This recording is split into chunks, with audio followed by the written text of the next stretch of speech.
Guys, here are the stocks that I've purchased in the last year.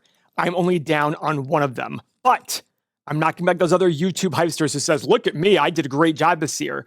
This year, a lot of the profit has been because of irrational market movements. Would you not agree, Mo? Yeah, that's true. I cannot take credit for that. In fact, one of my stocks I bought in October, and it's up 53%. And one, I can't stand that. And two, I'm never going to take credit for that.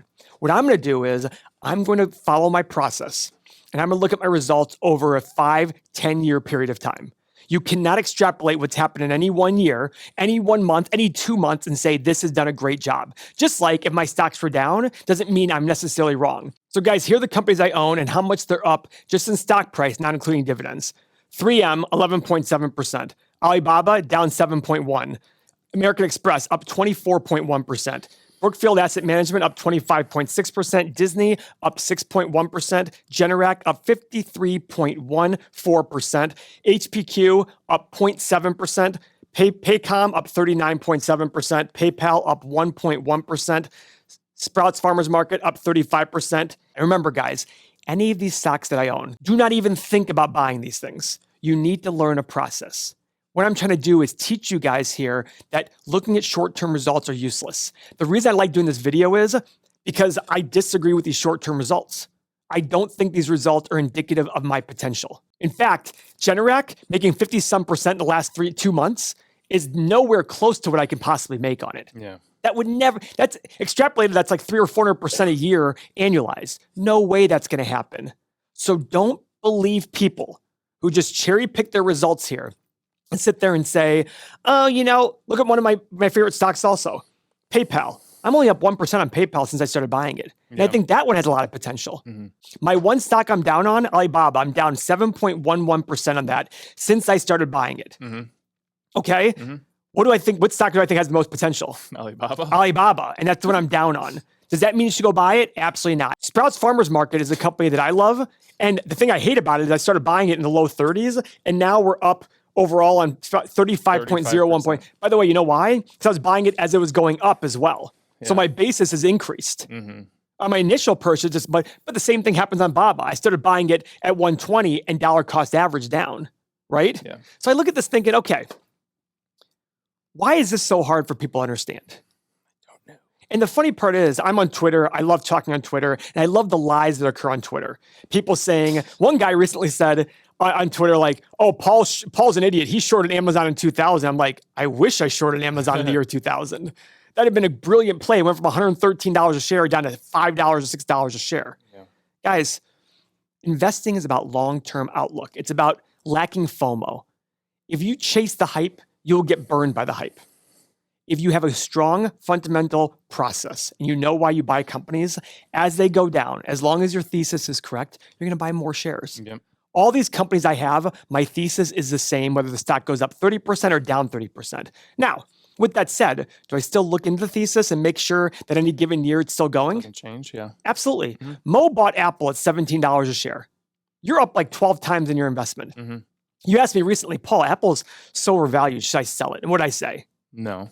I don't believe in making decisions because of income taxes. Yeah. However, that one is different. In this situation, no, I think you should still look at income taxes and say, if I sold, what am my income tax going to be owed? So therefore, I'd be at a certain price. Would you buy it at that price? And the answer was yes. Then no reason to sell. And honestly, for that one, like the fundamentals have gotten better. Like you might be able to justify 140, 150 now, even though it's at 190. Yeah. So the fundamentals have gone up and caught up to the price. Yeah. So I look at that going, if you sell it, you're probably going to pay $60 in tax. Right. So you're at 135. And I'm like, no, you'd be buying it anyhow. Right. So why sell it? Right. That's how you should factor taxes into your assessment on whether you should buy or sell.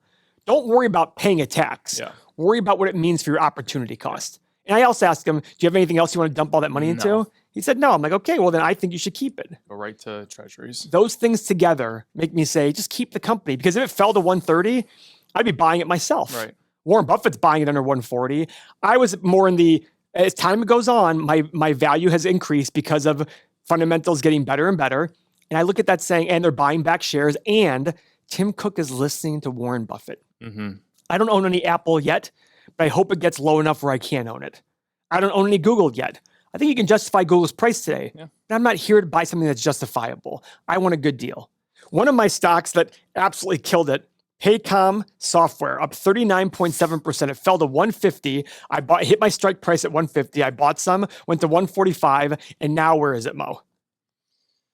Paycom. It is currently at 205. Flossing? Yes. 206 now. That's why 206. That's why it's 39.7% up for me. Crazy. And I don't like that. Why? Because I only bought my initial purchase. I didn't buy all my full position. Yeah. That's the hard part sometimes by doing these things. Yeah, it is. Do you just enter a position at one time and say, here we go, or do you dollar cost average in? Yeah. Southwest Airlines. Oh, that's right. Southwest Airlines got taken away from me on some covered calls at 27. Yeah. Early. It got taken early. So we talk about that all the time. People can exercise their covered calls early and take them away from you very quickly. No kidding. Yeah. So I got them taken away at 27. That bothered me. But guess what? I just re-enter the trade because that's part of the risk of covered calls. What's it at now? $29.05. Yep. Yeah. So somebody made $2 a share on my holdings. Dang. Yeah, don't blame them.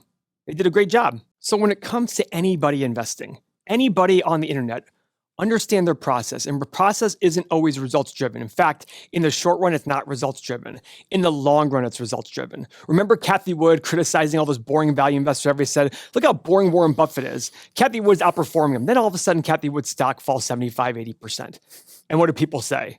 Now nobody's talking about how Warren Buffett has absolutely crushed Cathie Wood. And how she's the best thing ever. Now she's up to $54 a share from 30, and she's like, oh, disruption's back. Yeah. Guys, I don't look at these results and think to myself, I did a good job. I look at the results and say, okay, well, the market was really hot the last few months and this year. That's why these results are the way they are. My hope is that every one of these stocks falls in half. You might sit there and think I'm lying. I'm absolutely 100% truthful because along the way, I will continue to buy the shares as they go down. That's the mentality I want you to have. So if you're interested in seeing what my outlook for 2024 is, watch our next video. Thank you very much for watching.